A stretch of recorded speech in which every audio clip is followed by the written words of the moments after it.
सभी का स्वागत है राष्ट्रीय जगत विजन न्यूज पर। मैं हूं आपके साथ रागनी वर्मन।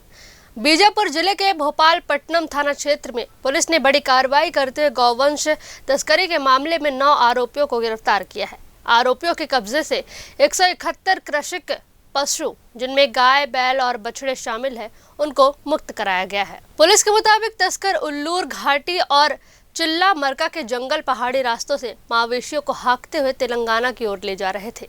इसी दौरान मुखबिर से सूचना मिली, जिसके आधार पर भोपालपट्टनम पुलिस ने घेराबंदी कर सभी तस्करों को पकड़ लिया। पूछताछ के दौरान आरोपियों के पास पशुओं के स्वामित्व या परिवहन से संबंधित कोई वैध दस्तावेज नहीं मिले। मौके पर गवाहों की मौजूदगी में 171 मवेशियों को बरामद किया गया।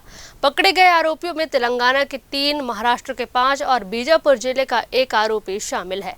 पुलिस ने सभी मवेशियों को सुरक्षित रखने के लिए नगर पंचायत भोपालपट्टनम के गौठान में रखा है। इस मामले में आरोपियों के खिलाफ छत्तीसगढ़ कृषि पशु परीक्षण संशोधन अधिनियम 2011 और पशु क्रूरता निवारण अधिनियम 1960 के तहत मामला दर्ज कर लिया गया है।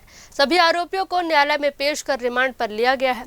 पुलिस का कहना है कि सीमावर्ती और ग्रामीण क्षेत्रों में सक्रिय ऐसे तस्करी नेटवर्क के खिलाफ आगे भी लगातार सख्त कार्रवाई जारी रहेगी, ताकि कृषक पशुओं की अवैध तस्करी पर पूरी तरह रोक लगाई जा सके। फिलहाल इस खबर में इतना ही। देश प्रदेश की तमाम बड़ी खबरों से अपडेटेड रहने के लिए हमारे चैनल को सब्सक्राइब करें और नई खबरों की नोटिफिकेशन के लिए बेल आइकॉन जरूर दबाएं। नमस्कार।